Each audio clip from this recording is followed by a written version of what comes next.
Walk, walk, walk, walk.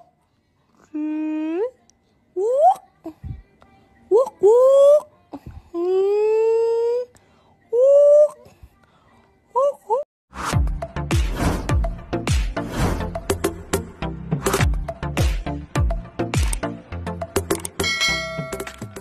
Ang bunsong anak ng mag-asawang Pauline Luna at Bossing Vic Soto na si Baby Mochi 4 months old na nito lamang Huwebes May 23, mula sa official Instagram account ng aktres at celebrity mommy na si Pauline Luna ay masaya nitong ibinahagi ang napaka-cute at nakakatuwang video ni Baby Mochi.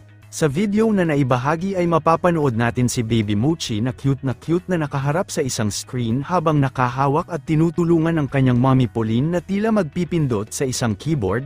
Sa naging caption ni Mommy Pauline ay tila kunwari ay si Baby Mochi ang nagbabahagi ng mensahe kung saan ayon sa caption ay kahit na gustong-gusto na nga umano bumalik ni Mommy Pauline sa work ay sobrang busy ito bilang full-time mommy kay Baby Mochi. Kinatuwaan at kinaaliwan naman ng maraming netizens ang video na iyan ni Baby Mochi kung saan ay agad itong umani ng positibong komento at libu-libong heart reactions. Samantala, 4 na buwan na nga din ang nakakalipas magmula nang dumating sa buhay ng mag-asawang Pauline Luna at Bossing Vic Soto si Baby Mochi, kaya naman kahapon May 23 ay masaya nilang ipinagdiwang ang ika-4 months old nito. Hinangaan din naman ang ilang kuhang litrato kung gaano ka hands-on daddy si Vic Soto sa kanyang mga anak. Narito naman ating panuurin ang ilang napaka-cute na videos ni Baby Mochi. Walk, walk, walk, walk. Walk, walk, walk. Walk, walk, walk, walk. Walk, walk.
Ng mga talents, mga kaibigan mo sa industriya, may regret ka? Sa buhay? Sa buhay. Parang ito ay background.